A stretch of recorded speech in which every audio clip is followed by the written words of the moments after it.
وعلى آله وأصحابه أجمعين ولا حول ولا قوة إلا بالله العلي العظيم اللهم لا سهل إلا ما جعلته سهلا وأنت تجعل الحزن إذا شئت سهلا رب اشرح لي صدري ويسر لي أمري واحلل عقدة من لساني يفقهوا قولي أما بعد. Kepada yang terhormat Tuan Nazir Masjid Syakirin yang saya hormati, kepada segenap asatizah, para alim ulama, para imam di masjid yang mulia ini, wabil khusus kepada segenap hadirin wal hadirat hafizahullah. Jadi insya-Allah pada pagi hari ini kita akan meneruskan kitab Masailut Tauhid, iaitu karangan Syekh Muhammad Saman Al-Kati, Syekh Muhammad Saman Al-Kati, yang mana kita berada pada muka surat 6. Kita boleh buka muka surat 6, iaitu perenggan tengah tu, ataupun cita-cita. Ini. Bismillahirrahmanirrahim. Ataupun cita-cita mereka supaya agama Islam tinggal di dalam aman daripada ancaman musuh, dan seteru Allah dan seteru agama. Jadi kita memang cita-cita umat Islam ni, agama Islam tinggal dalam keadaan aman daripada ancaman musuh, sama ada ideologi ataupun musuh secara zahir dan lain-lain, dan seteru Allah dan seteru agama. Begitu juga ancaman daripada seteru Allah dan seteru agama, seteru musuh. Cuba lihat, tidakkah agama Islam jadi bantuan di masa lapang dan sempit? Tidakkah agama Islam jadi bantuan kita di masa lapang dan sempit? Bila kita lapang, bila kita sempit, agamalah jalan keluarnya. Undang-undangnya jadi diayah propaganda kawan dan lawan. Pendeknya, banyaklah kelebihan agama Islam. Kalau hendak dikupas satu persatu, tidak habis, memadai sebagian atau memadai sebagai seruan dan nasihat. Jadi contohnya, bila kita dalam keadaan susah, Islam mengajarkan apa yang bermaksud dengan al-imanu bil qada'i wal qadari, beriman dengan qada' dan qadar, supaya kita tidak terlalu beban fikir berat tentang permasalahan yang kita hadapi, iaitu kita serahkan urusan kita kepada Allah Subhanahu wa ta'ala. Ini. Jadi orang yang bertawakal kepada Allah, Allah Subhanahu wa ta'ala akan memberinya jalan keluar. Apapun masalah kita, titik pertemuan dia adalah akhir kita tawakal kepada Allah, Allah bagi jalan keluar. Kalau tidak nampak jalan keluar di dunia ini, tapi pasti jalan keluar di akhirat kelak. Yang penting kita jangan buat maksiat, jangan buat dosa, insya-Allah Allah Subhanahu wa ta'ala merahmati kita dan memasukkan kita ke dalam syurga-Nya. Ini yang paling penting. Dan lebih penting, jangan sampai kita masuk api neraka. Ini yang kita tak nak. Hadirin wal hadirat hafizakumullah. Bagaimana pula seumpama kita dalam keadaan bahagia? Maka bila kita dalam keadaan bahagia, justru agama memberi jalan keluar kepada kita untuk berkongsi bahagia tersebut. Kebahagiaan dari segi harta, dari segi ilmu. Mungkin ada orang kebahagiaan dia bukan harta tapi ilmu. Maka dia diperintahkan dalam agama untuk berkongsi ilmu, mengajar ilmu. Ini contoh dia. Jadi ada ulama dahulu, dia punya hiburan dia apa? Dia punya hiburan dia adalah iaitu mengajar, berkongsi ilmu. Sebab itu banyak ulama hidup dia siang pagi malam membaca kitab. Tok guru dulu kalau kat pondok-pondok ni, nak ceritanya, dari pagi pengajian lepas subuh jamaah. Lepas subuh ngajar, lalu lepas syuruk rehat sekejap, sarapan ke apa, lepas tu mengajar lagi sampai pukul 10, pukul 11, rehat setengah jam, mengajar lagi sampai sebelum zuhur, qailullah sekejap, solat zuhur, mengajar lagi sampai asar, solat asar, mengajar lagi sampai petang, baru istirahat, solat maghrib, makan malam semua, solat maghrib, lepas maghrib Quran, lepas tu isyak, lepas isyak mengajar lagi sampai pukul 12. Ini siang, pagi, malam. Mereka ini yang mengajar ini memang untuk nashrul ilmi. Dan tak fikir benda lain lah. Fikir dia hanya untuk menyebarkan ilmu, mengaji kitab, tambah ilmu, mengajar murid biar jadi pandai baca kitab. Macam. Ini dia tuan-tuan.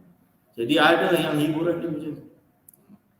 Jadi lepas tu yang sini pula mutolak ni tuan. Mutolak ni dia bukan syekh tu guru lah bukan. Tapi dia ustaz. Jadi bila waktu kosong je ada student nak mutolak ni belajar balik lah kan. Duduk dengan dia mutolak kitab, baca kitab depan dia. So salah-salah tu dibetulkan. Tak malu lah kira. Kalau dekat Indonesia kita panggil sorogan. Sorogan tu bahasa Jawa dia. Sorogan tu mutolak, bahasa Jawa dia sorogan. Iaitu murid dia pun baca di depan senior. Senior betulkan bacaan dia. Nanti akhirnya fasih. Jadi waktu saya di pondok dulu memang wajib lah sorogan. Kalau tak ada sorogan tu tak pandai lah baca kitab. Sebab teori tak ada praktik susah. So dia kena praktik. Dan waktu saya di Maghribi, jadi di murid-murid saya kat Morocco dulu, kita cara paling mujarab nak pandaikan dia orang baca kitab, iaitu saya tak baca. Mengajar kitab tu saya bagi kitab, dia orang baca. Dia kena macam tu. Jadi bagi kitab, budak-budak yang baca, saya betulkan harakat dia. Betulkan bacaan dia, kaedah dia, betulkan. Kalau satu hari satu budak dapat 5 baris, contoh dia lah. 3 baris, 5 baris. Istiqomah. Setahun fasih dah dia baca kitab. Tak ada harakat, tak ada titik, tak ada koma. Bahasa Arab asal dia tak ada titik, tak ada koma, tak ada tanda seru, tak ada tanda tanya, tak ada apa-apa, semua tu tak ada. Sebenarnya bahasa Arab ni. Jadi dia tu macam tu je lah tulisannya. Zaman dulu je tu. So, bila dicetak pertama zaman Perancis di Mesir dulu kan, Napoleon Bonaparte kan jajah Perancis. Lalu jajah Perancis, jajah Mesir. So Mesir ni dia ada percetakan pertama di dunia Islam. Dia panggil dengan Tab'ah Bulaqiyah, cetakan bulak. Cetakan bulak tu tulisan dia macam cacing kerawit tu, kecil-kecil tu, macam semut hitam kan. Kitab kuning tu, semut hitam, tak ada titik, tak ada koma, tak ada apa. Ini. Tapi justru dengan kitab tersebut, ulama sampai hari ini refer kepada kitab tersebut kerana kitab tersebut di-type oleh ulama Azhar Syarif. Maka dia keakuratan dia lebih kuat daripada kitab yang hari ini kita duk type tu, Darul Kutub Ilmiah dia type ni. Ni banyak salah. Kalau kita beli tu banyak salah. Cetakan lama lebih banyak betul. Dan bukan hanya itu. Bila dia tak ada titik, tak ada koma, kalau kita nak baca kitab susah. Tapi kalau dah pandai baca kitab, semua ilmu terbuka. Lebih kurang itu. Dapat baca tu, baca kitab moden senang. Jadi ini adalah yang namanya pengajian Islam. Lalu pendeknya, jadi iaitu Islam ini adalah kelebihan agama Islam seperti itu. Apakah itu? Ialah agama Islam berdasarkan tauhid. Jadi apabila akidah kita kuat, akidah kita kokoh, insya-Allah Islam ni berdiri tegak, tidak mudah goyang. Kerana apa? Tauhid ini akidah. Akidah ini bundelan atau akidah ini adalah ikatan yang kita tambat dalam hati. So bila akidah kita kuat, datanglah macam mana pun tak terganggu. Kan? Sebab itu akidah menentukan segala-galanya. Tuan-tuan dan puan-puan solat 100 rakaat, tapi akidahnya tak betul. Macam mana Allah nak terima ibadah tersebut? Lebih kurang macam tu. Jadi akidah ni kena betul. Akidah yang betul ni macam mana tuan-tuan dan puan-puan? Iaitu akidah Ahlus Sunnah wal Jamaah. Siapa Ahlus Sunnah wal Jamaah? Itu dah banyaklah kita syarah. Mungkin khatam kitab ni kita buka kitab nama dia Al-Qawaqib Al-Lama'ah fi Tahqiqil Musamma bi Ahli Sunnati wal Jamaah. Iaitu bintang yang berkelipan dalam mengukuhkan siapakah yang dinamakan Ahli Sunnah wal Jamaah. Itu nama kitab itu. Dikarang oleh seorang ulama alim dari Indonesia, nama dia Kiai Senori, Mbah Senori, guru kepada Kiai Maimun Zubir. Maimun Zubir dah meninggal juga.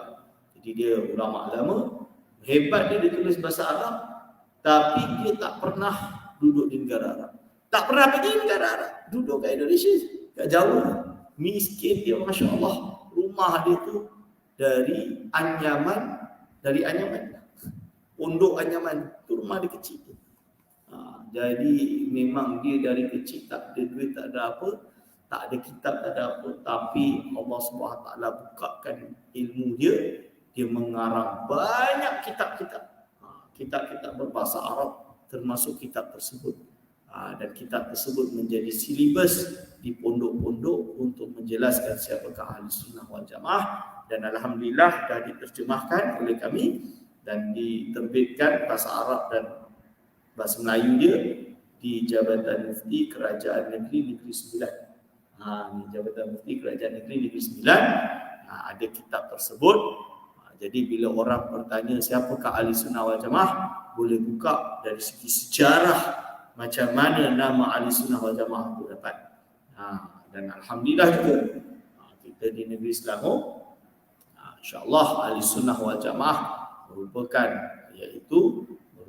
pegangan sejati di negeri Selangor, iaitu berpaksikan kepada akidah Asy'ariyah dan juga Maturidiyah seperti yang telah dibawa sendiri oleh iaitu Tuanku Sultan Almarhum Sultan Alauddin Sulaiman Shah dalam kitabnya Pohon Agama.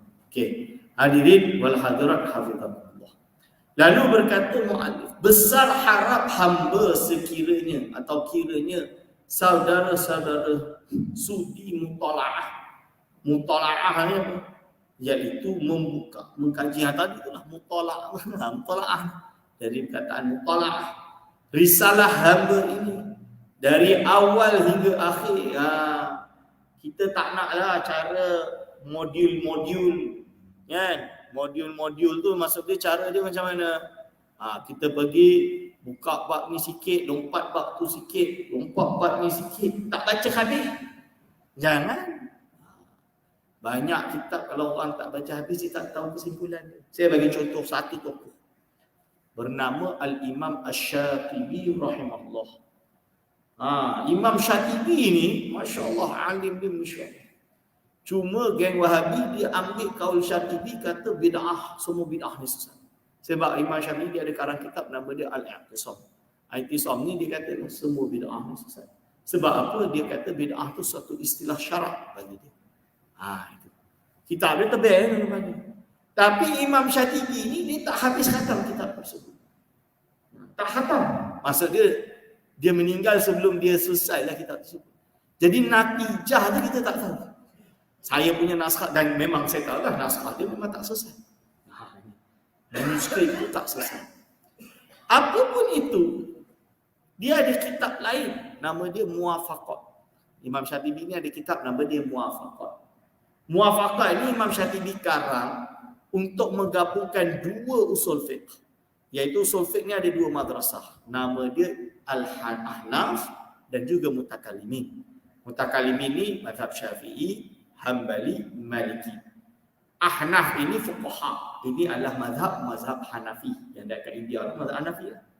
So dia muwafaqat, dia menggabungkan dua madrasah ini dalam kitab usul fiqh dia, iaitu muwafaqat. Kitab usul fiqh dia tu habislah. Dah dikhatam khatam dan ditahqiq. Kalau guru-guru sahabat-sahabat kami di Maghribi mentahqiq dia sebanyak 10 jilid. Kat sini ada maqasidus syariah yang orang kooperatif hari ni lah. Maqasid syariah dalam tu. Dan kitab muwafaqat dia. Menariknya Imam Syatibi ni diklaim dia kata semua benda baru bid'ah itu sesat. Dalam kitab Al-I'tisam yang diorang nukil, cuma kita nak tanya lah, mazhab Imam Syatibi itu apa sebenarnya?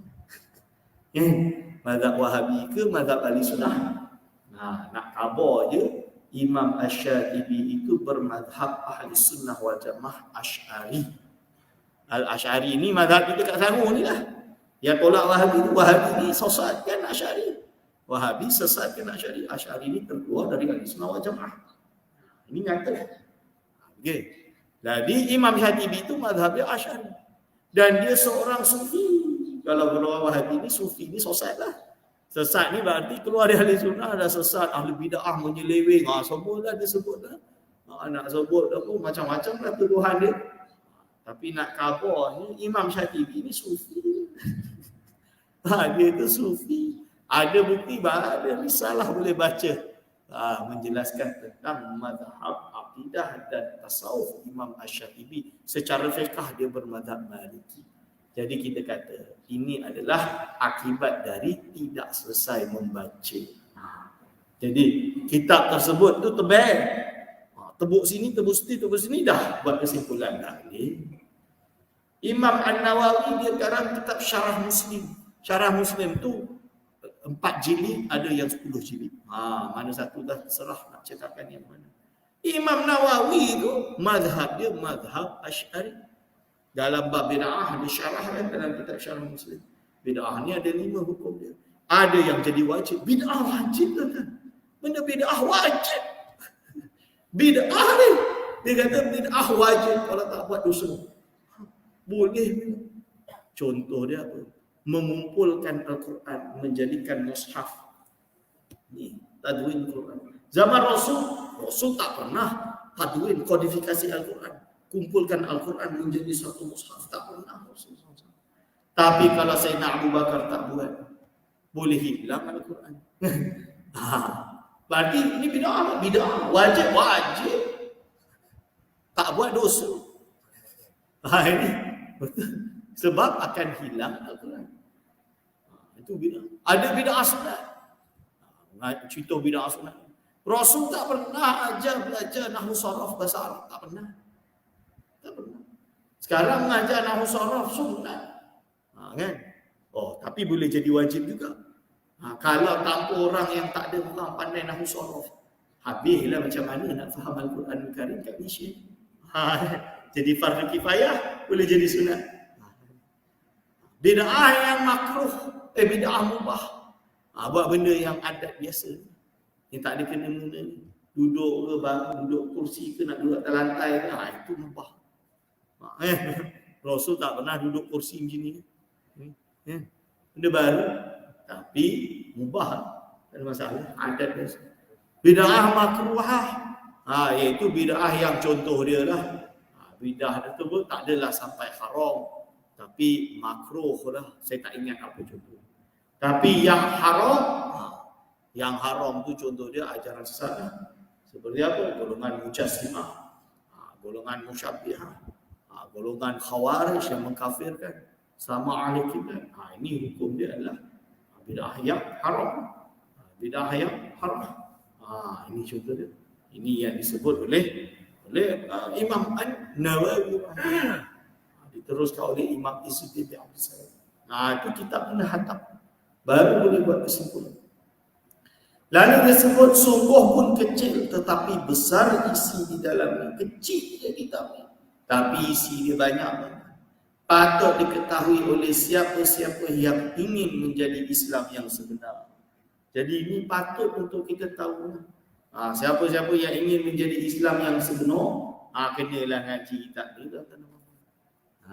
Sebagai peringatan, susunan hamba ini bukan semata-mata aliran fikiran hamba yang bebal. Malahan hamba petik daripada beberapa kitab yang besar-besar daripada kitab-kitab Arab. Jadi dia ambil daripada kitab-kitab besar dari kitab-kitab Arab dan lain yang sudah maklum daripada buah tangan dan fikir ulama-ulama Islam yang mu'tabar. Ini yang saya ingatkan hari itu. Pada bulan lepas ingatkan. Kita jangan mudah sikit-sikit. Saya pegang Quran Sunnah saja Ustaz. Pegang ulama tu manusia, dia boleh salah boleh betul. Buat apa kita nak pegang dia? Kita pegang Quran Sunnah dah cukup dah. Hati-hati kata-kata macam tu. Bukan kita nak tolak Al-Quran dan Sunnah, bukan. Cuma koma yang duk baca Quran Sunnah ni betul faham ke tidak? Jangan bunyi nampak faham, baca terjemahan salah faham susah. Kan? Atau memang betul-betul faham Ustaz? Betul. Tapi Al-Quran tu baru baca sepatah. Baru baca seayat. Belum ayat yang lain. Hadis tu jumpa satu hadis. Hadis yang lain belum jumpa. Ni macam mana? Contoh dia lah. Saya baca dalam hadis. Baginda SAW solat macam ni. Berarti kalau tak solat macam ni, bid'ah lah. Contoh dia. Dia perjuangkan perkara tersebut. Ternyata dia tak tahu ada hadis lain yang cerita macam ni. Jadi kalau kita buka dalam kitab hadis. Jadi baginda SAW ni kadang takbir dia macam ni, kadang macam ni, kadang macam ni. Contoh dia. Maksudnya kadang solat tangan sini, tangan sini, tangan sini. Sebab itu ulama beza pendapat. Ada yang tangan dua, ada yang tangan macam ni, dekat. Kenapa ni khilaf? Sebab memang sumber dia banyak. So yang boleh faham semua benda ni ulama dah baca hadis. Kita yang baca Quran pun setahun sekali khatam, tak nak cakap lah. Ulama tu khatam kutub sittah, khatam dari kulit ke kulit. Bukannya khatam nama hadis ngaji Bukhari tak khatam 10 tahun. Ini contoh dia. Jadi kami di pondok dulu memang bila Ramadan je, okey, Sunan Abu Dawud. Ramadan depan An-Nasai. Ramadan depan Bukhari, Muslim, khatam. 40 hari kita khatamkan. Sebab apa? Sebab itu sumber, perlu tabarruk tu perlu. Tapi ijtihad tersebut kembali kepada qawaid, usul fiqh, jamul jawami'. Ada orang sekarang jamul jawami' ni kitab usul fiqh 2 jilid kan, 2 jilid tebal. Nak baca dia pun susah. Kami di pondok nak baca dia pun susah. Tapi silibus wajib. Pernah kita nak hilangkan. Kawan-kawan lah kata, Kiai ni susah sangat ni nak faham dalam masuk ujian. Kan? Kita tukarlah dengan yang mudah sikit. Kiai saya bangun marah. Mana boleh? Ini alat istinbat ijtihad ini. Kitab warakat yang kecil-kecil tu, kau dah ngaji kat bawah tu hanya pembukaan. Ini kitab besar. Faham tak faham ngaji sampai kata kulit ke kulit. Kulit ke kulit. Kena ngaji istiqamah sampai kata. Faham tak faham. Sebab apa? Kalau dah 100 orang, kalau satu kelas 100 orang kat Indonesia pondok besar-besar. Biasa murid 10,000 tu biasa. 5,000 tu biasa. Satu kelas 100 orang tu biasa. Kalau 100 orang yang faham 2 dah cukup dah. Dia kata, yelah manusia ini kalau yang mengaji banyak ni yang jadi mujtahid 2 orang ni alhamdulillah. Itu tujuannya. Ya betul. Di kita pun kajilah, mengaji susah. Tapi menariknya saya pergi Maghribi, pergi kat Masjid Qarawiyyin tu, kat Masjid Qarawiyyin yang dekat Fez tu. Siapa pernah pergi Morocco tu kalau tak pergi Fez tu memang rugilah. Tak pergi Fez, tak pergi Masjid Qarawiyyin tu rugilah. Pergi kat Masjid Qarawiyyin tu saya terkejut. So diorang mazhab Maliki. Tapi bab usul fiqh diorang pakai jamul jawami'. Imam Subki tu mazhab Syafi'i.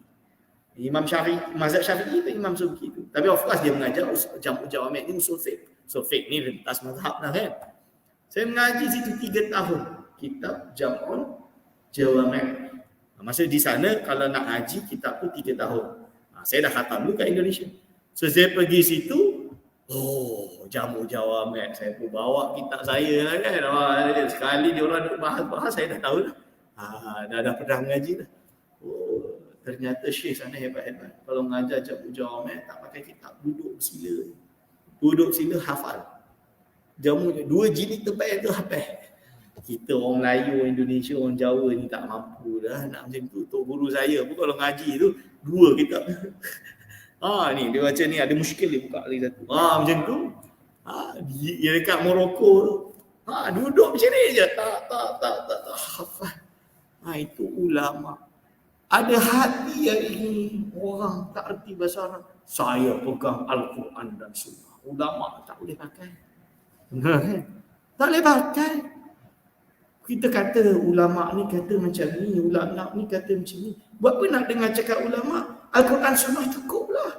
Oh, macam tu susah lah tuan-tuan. Cuba Al-Quran balik ni, buka Sahih Bukhari, buka Al-Quran, cuba susun solat dari mula takbiratul ihram sampai salam. Kerti ke tak kerti? Susah. Tetap kena kembali kepada ulama. Akidah pun sama. Ya, ni. Akidah pun sama. Kalau tanpa panduan ulama, macam mana kita nak mengaji akidah dengan betul?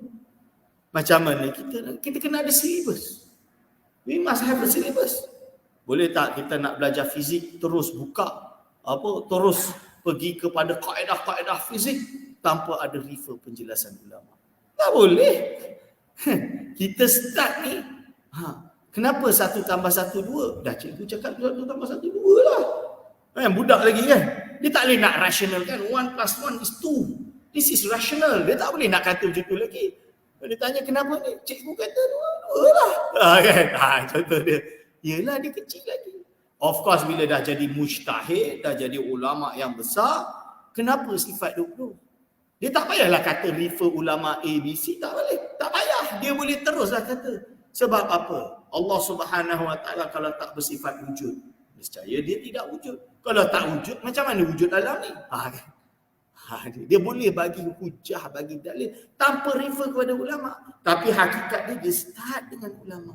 Sebab itu al-ulama warathatul anbiya. Jangan kita sikit-sikit ulama ni manusia boleh salah.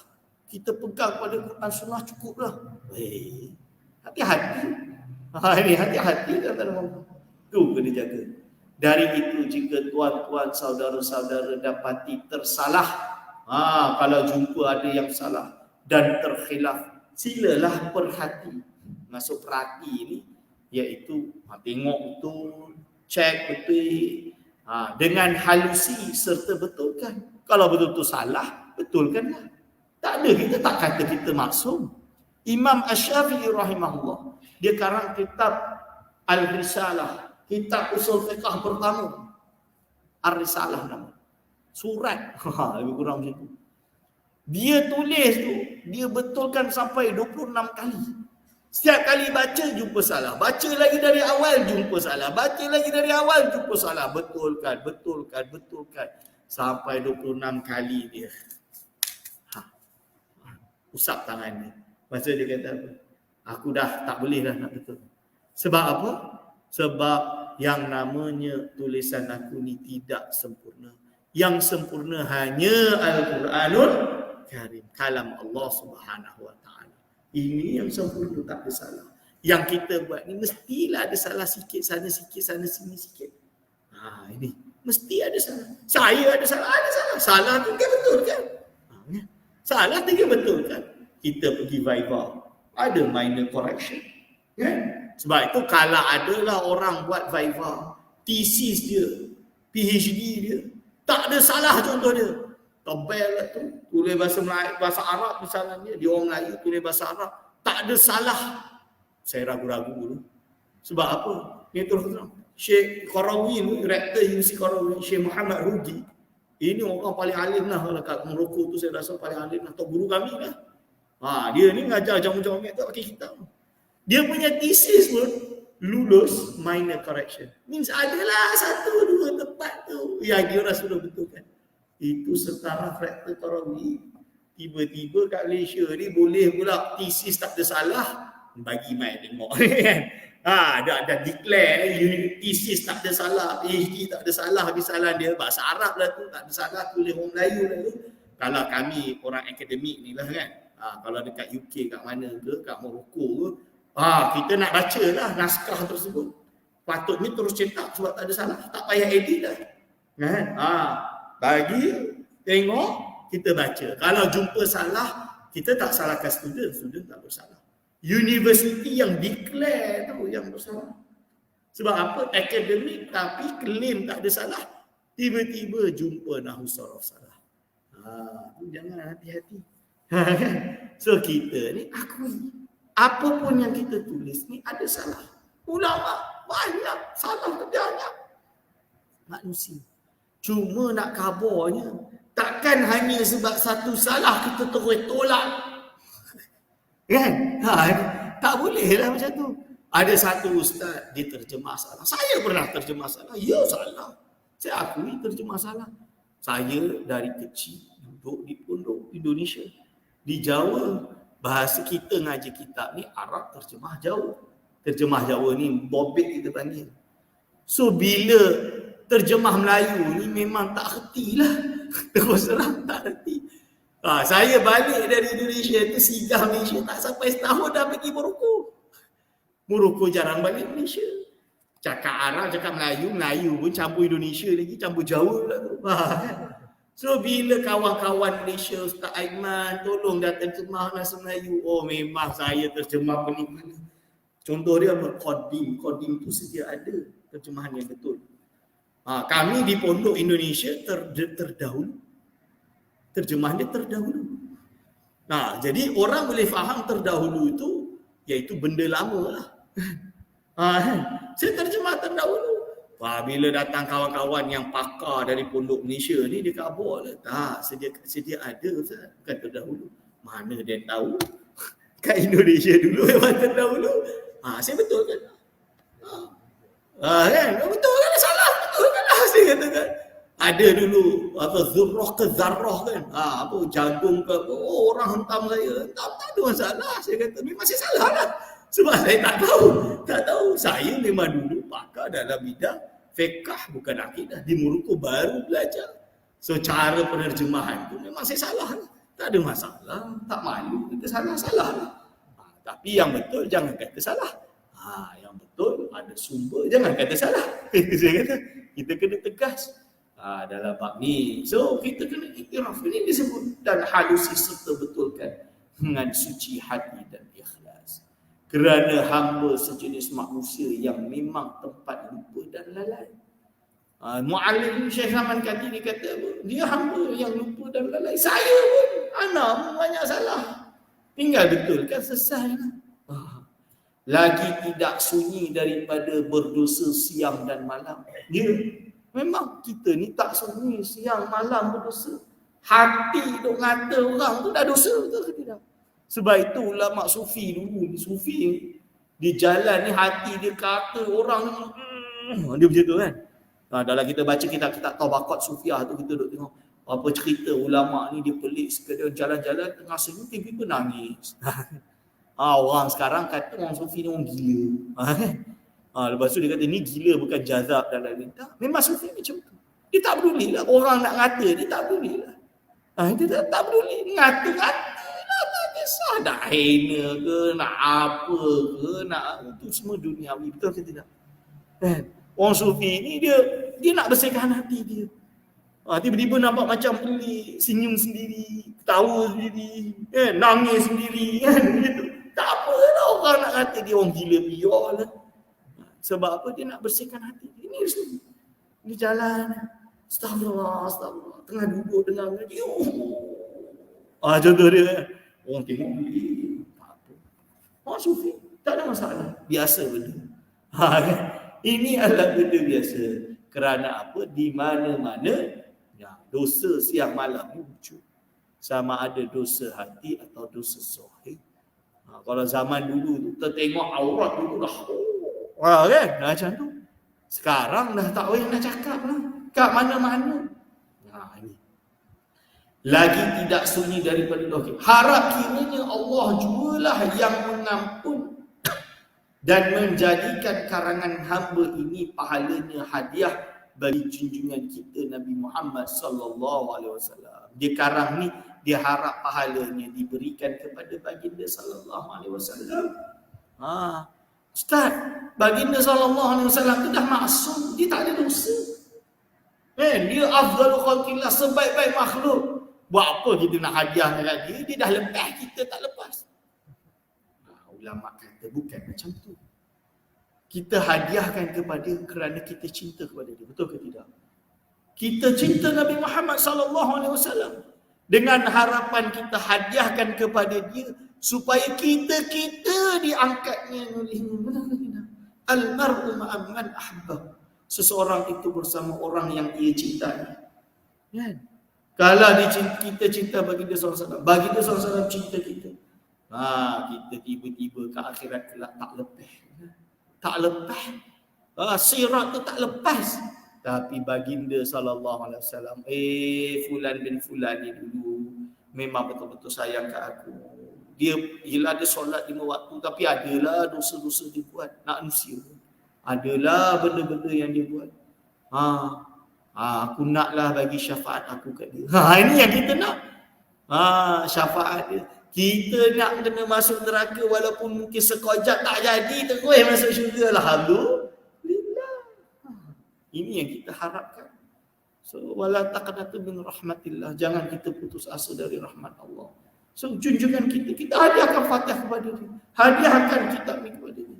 Dan sahabat-sahabat, para sahabat Rasulullah SAW, tabi'in yang mengikuti para sahabat, para awliya.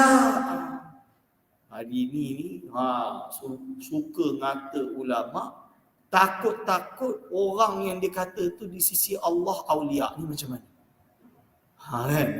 Duk hina ulama, hina awliya. Kalau dia tu betul-betul di sisi Allah itu awliya, hinalah dia.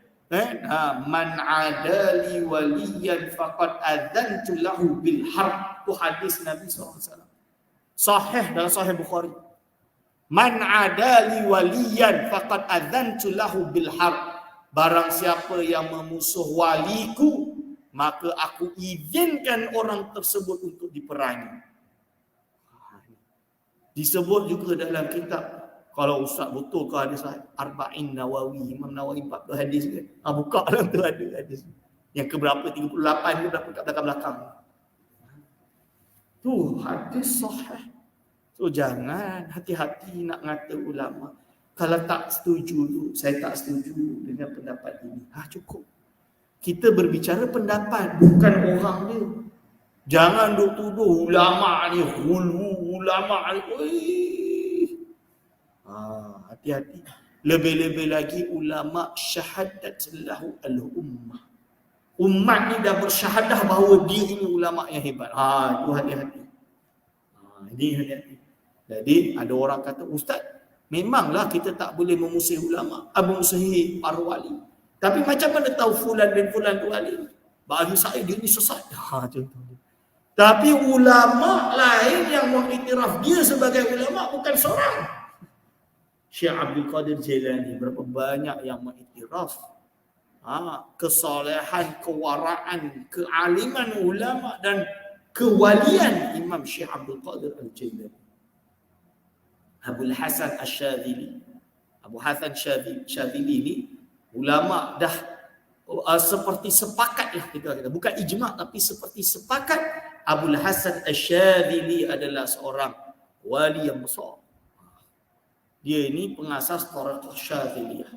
Hatta Syekhul Islam Zakaria Al-Ansari, Syekhul Islam dalam mazhab Syafi'i, ulama Azhar Syarif, karang banyak kitab termasuk Fathul Wahab. Kalau kitab Sabilul Muhtadin, kitab Melayu, Sabilul Muhtadin itu mungkin dari dia. Kalau nak tahu. Kitab Sabilul Muhtadin itu mungkin dari dia. Syekhul Islam Zakaria Ansari ini pun sendiri mengiktiraf Al-Imam Abul Hasan Asy-Syadzili. Tiba-tiba hari ini kita tergama nak membatiniahkan para wali. Nak menyesatkan para wali. Ini macam mana? Ini tuan-tuan. Baik, itu dia kata aulia, solihin, orang-orang soleh.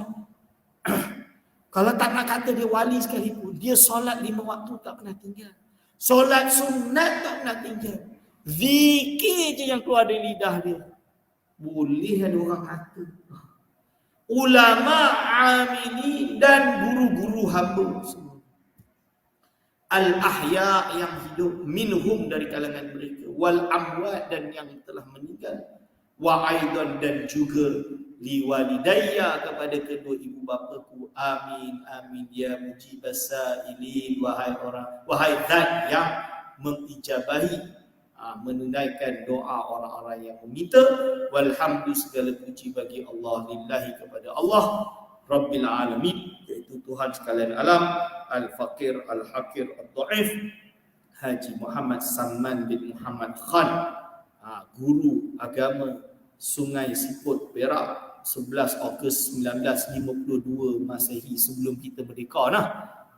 Kita 1957 merdeka, ni sebelum merdeka tahun 1952 dia dah karang kitab ni, berarti dia orang yang sangat-sangat alim. Baik, insyaAllah kita iktifakkan pengajian sampai sini. Pada minggu hadapan kita masuk muka surat 9 insyaAllah pada kitab ini. Aku qauli hadza astaghfirullah li wa lakum.